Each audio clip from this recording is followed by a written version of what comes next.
Uwi ng 6 months. Basahin natin. Sana mabasa mo ito, Sir. Good morning mga paps. Sana maging aral ito sa lahat. Ako po ay isang seaman's wife.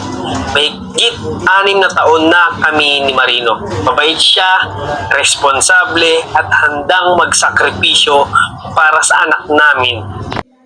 Nang may kausap, may kasama, may presensya. Patay. Dumating sa buhay ko ang kapitbahay naming laging handang tumulong. Normalize at first, simpleng tulong lang, paabot, pakiayos, patulong, interaction. Unting-unting nagbago ang dynamics namin. Dynamics? Until it crossed the line. Yes, we did it. Not just once and not just anywhere.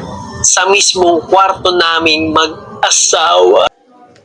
Alright guys, marites ng social media guys, pinost-post nyo yan. At alam mo niya, marites tayo, pag-usapan natin. Okay guys? Okay. So, letter sender yung guys, doon sa, hindi ko kilala yung seaman na yun nag-vlogger din yun, sikat na. At malaki na rin siguro kita noon sa pag-vlog. Anyway, pag-usapan natin yung padala sa kanya, isang asawa ng seaman. At yun na nga, mabait daw yung kanyang asawa, responsableng lalaki, seaman, magandang kitaan. At kaso lang guys, ay yung kanyang asawa ay natukso at yun na nga, unfaithful sa kanya, nagkaroon ng hindi magandang relation doon sa lalaking siguro mga lapit sa kanya, malapit doon sa kanila. At ayun na, nangyari ang dapat mangyari. At instead na 9 months ang kontrata ng seaman ay umuwi ng 6 months at nahuli sila. Siguro may nagsumbong na halata yung galaw nila at yung tinatawag na talagang nag-cut ng kontrata yung seaman para lang mahuli sila. Anyway, ito ay para sa mga long distance na relation, lalo na sa mga babae.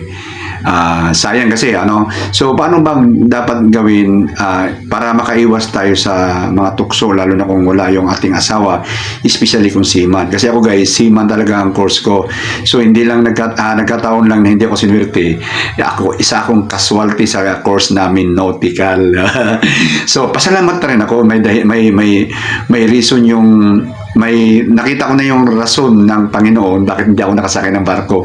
So hindi yun ang kwento natin. Ang kwento natin kung paano natin maiwasan ang tukso habang malayo ang ating asawa sa atin, especially sa mga babae. Kasi ang lalaki kasi, hindi ko naman kayo magalit mga babae, no? Ang lalaki kasi medyo pagka nagloko yung nakanatukso yung lalaki ay medyo yung para bang nare-reverse pa. Ako lalaki kasi ako hindi naman ako tinatawag na nagmamalinis. Pero minsan natutukso, pero yung damdamin at isip ko ay nanatili sa taong mahal ko. Ganon. Pero ang babae kasi may halong Pag ang babae na nagluloko, may halong pride na sa lalaki yun. Pride chicken. May halo na kaming pride nun Siyempre sabi nga nila nalawayan na ng iba, mahirap nang lunukin. Diba? So, ganun yung kalakaran sa babae. So, paano ba tayo makaiwas mga girls, lalo na kung malayo ang ating asawa, nasa malayo? Una-una talaga, ang hirap kalabanin pag ang libog na ang umandar. Okay?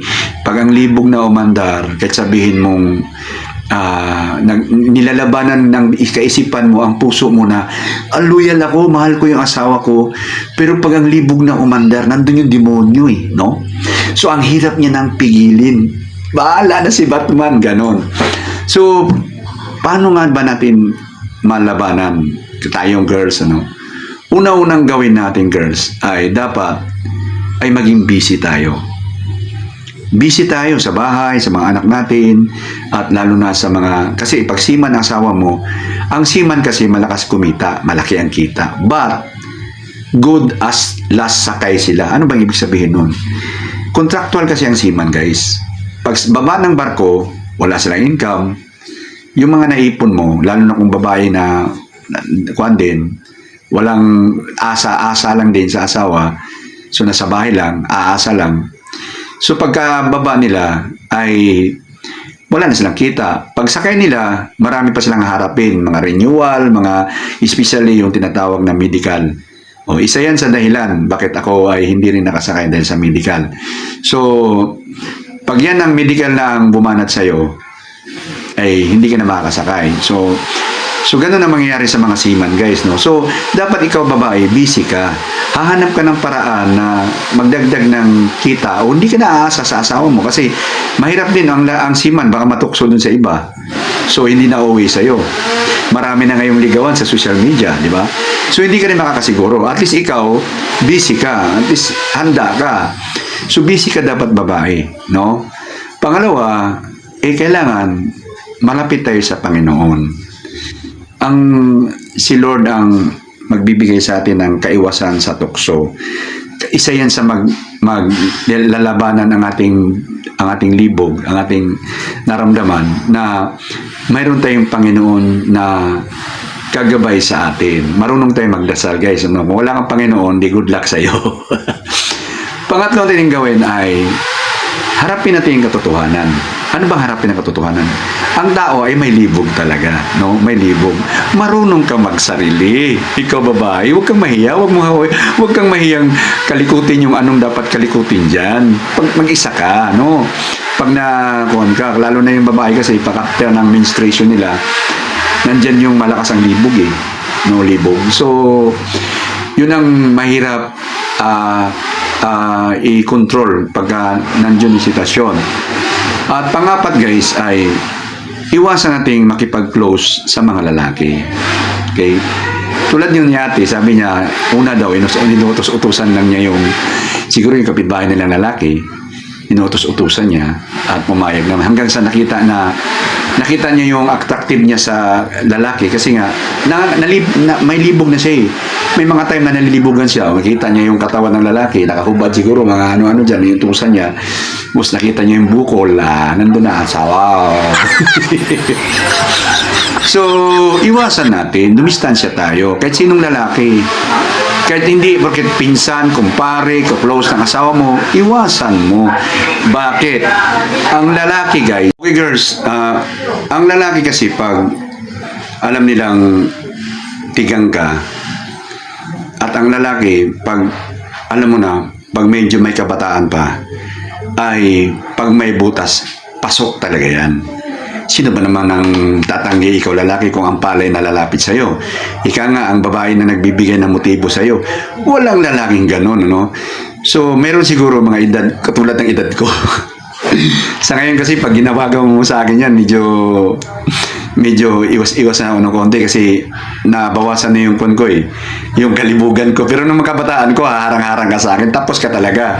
Pero sa ngayon, medyo alalay na, no? So, iwasan nating magipag-close sa lalaki. Ibig sabihin, hindi close na ako. Kung baga, ang interaction mo sa lalaki is in practical way lang. Wag palagi, wag tulad niya ni ate, panay ang utos niya. Lahat ng kwan, isa lang kwan, hindi wala. Hanggang sa nagkataon siguro na yung libog niya ay aandar, nandun yung lalaki.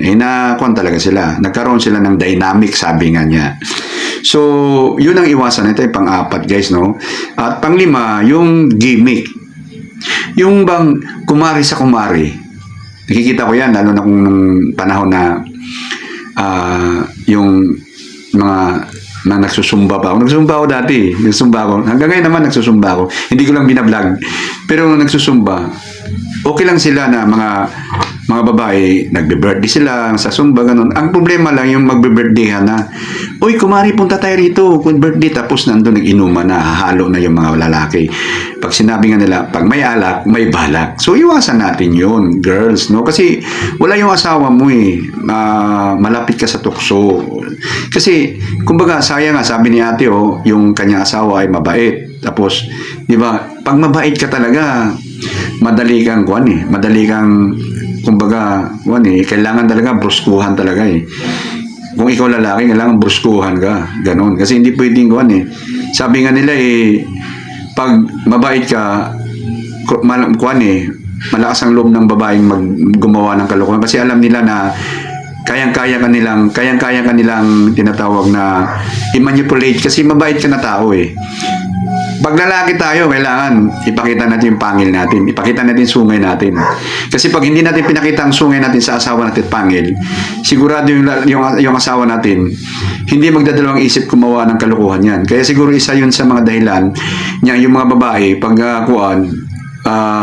kasi alam mo na, iiyakan lang, dadramahan lang, okay na. Pero saludo ako dun sa nagpadala ng little sender, yung asawa niya ay kalmado lang. Nung nahuli sila, kalmado lang sila. Okay, that's it. Tapos na tayo. Di ba? Ako kasi parang nalilito ko. Madali kong sabihin, that's it. Pero paano yung bahay natin? Ano ba, hatiin natin yun? Kasi kasal tayo eh. Yung mga anak natin, ang dami usapin. Pag sinabi, that's it, tama na tayo. No? So ako, pagka paghiwalay ako sa asawa ko, kunwari, maghiwalay kami, that's it. Paano yung bahay? Saan ako titira?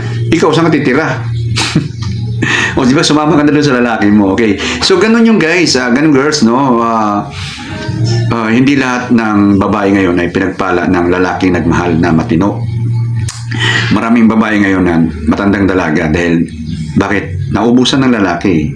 Sipin mo may mga lalaking gwapo tapos nagiging bayot pa. Si bayot naman naghahanap ng lalaki. So ang kaagaw mo na sila.